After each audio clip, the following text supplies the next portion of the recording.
முதல் வாசகம். இயேசுவின் சாவுக்குரிய துன்பங்களை எங்கள் உடலில் சுமந்து செல்கிறோம். திருத்துதர் பவுல் கொரிந்தியருக்கு எழுதிய 2ஆம் திருமுகத்திலிருந்து வாசகம். அதிகாரம் 4 இறைவசனங்கள் 7 முதல் 15 முடிய. சகோதரர் சகோதரிகளே, கடவுளின் மாட்சியாகிய செல்வத்தை மண்பாண்டங்கள் போன்ற நாங்கள் கொண்டிருக்கிறோம். இந்த ஈடு இணையற்ற வல்லமை எங்களிடமிருந்து வரவில்லை, அது கடவுளுக்கே உரியது என்பது இதிலிருந்து விளங்குகிறது. நாங்கள் எல்லா சூழ்நிலைகளிலும் இன்னலுற்றாலும் மனமுடைந்து போவதில்லை, குழப்பமுற்றாலும் நம்பிக்கை இழப்பதில்லை, துன்புறுத்தப்பட்டாலும் கைவிடப்படுவதில்லை, வீழ்த்தப்பட்டாலும் அழிந்து போவதில்லை. இயேசுவின் வாழ்வே எங்கள் உடலில் வெளிப்படுவாறு நாங்கள் எங்கு சென்றாலும் அவருடைய சாவுக்குரிய துன்பங்களை எங்கள் உடலில் சுமந்து செல்கிறோம். இயேசுவின் வாழ்வு சாவுக்குரிய எங்கள் உடலில் வெளிப்படுமாறு உயிரோடு இருக்கும்போதே நாங்கள் அவரை முன்னிட்டு எந்நேரமும் சாவின் வாயிலில் நின்று கொண்டிருக்கிறோம். சாவின் ஆற்றல் எங்களிலும், வாழ்வின் ஆற்றல் உங்களிலும் வெளிப்படுகிறது. நான் கடவுள் மீது நம்பிக்கையோடு இருந்தேன், ஆகவே பேசினேன் என்று மறைநூலில் எழுதியுள்ளது. அதற்கொப்ப நம்பிக்கை மனப்பான்மை கொண்டுள்ள நாங்களும் நம்புகிறோம், ஆகவே பேசுகிறோம்.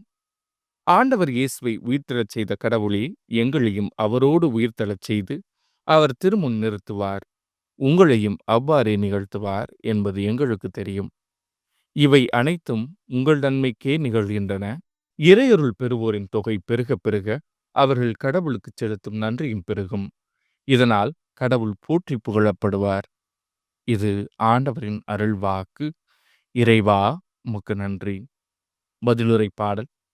கண்ணீரோடு விதைப்பவர்கள் அக்களிப்போடு அறுவடை செய்வார்கள். சீயோனின் அடிமை நிலையை ஆண்டவர் மாற்றின போது நாம் ஏதோ கனவு கண்டவர் போல இருந்தோம். அப்பொழுது நமது முகத்தில் மகிழ்ச்சி காணப்பட்டது, நாவில் களிப்பாரவாரம் எழுந்தது.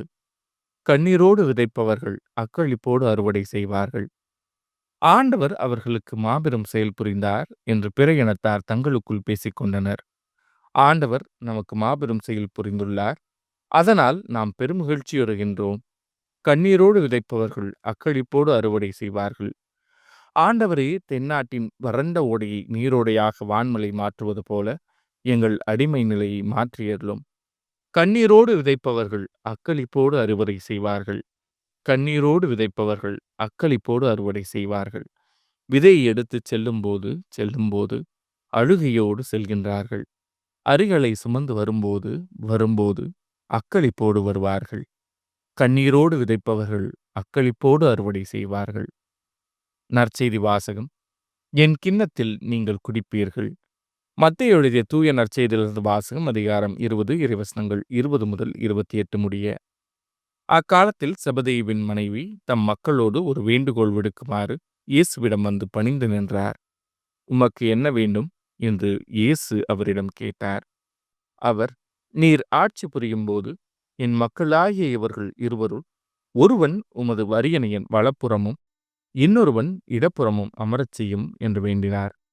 அதற்கு இயேசு, நீங்கள் என்ன கேட்கிறீர்கள் என உங்களுக்கு தெரியவில்லை.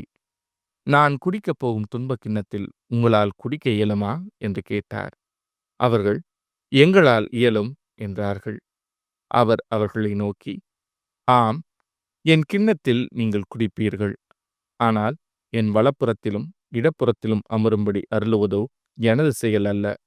மாறாக அவ்விடங்களை என் தந்தை யாருக்கு ஏற்பாடு செய்திருக்கிறாரோ அவர்களுக்கே அவை அருளப்படும் என்றார். இதை கேட்டுக்கொண்டிருந்த 10 பேரும் அச்சகோதரர் இருவர் மீதும் கோபம் கொண்டனர்.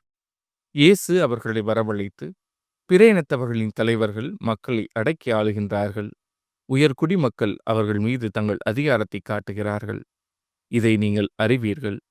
உங்களிடையே அப்படி இருக்கக்கூடாது. உங்களுள் பெரியவராக இருக்க விரும்புகிறவர் உங்கள் தொண்டராயிருக்கட்டும். உங்களுள் முதன்மையானவராக இருக்க விரும்புகிறவர் உங்களுக்கு பணியாளராக இருக்கட்டும்.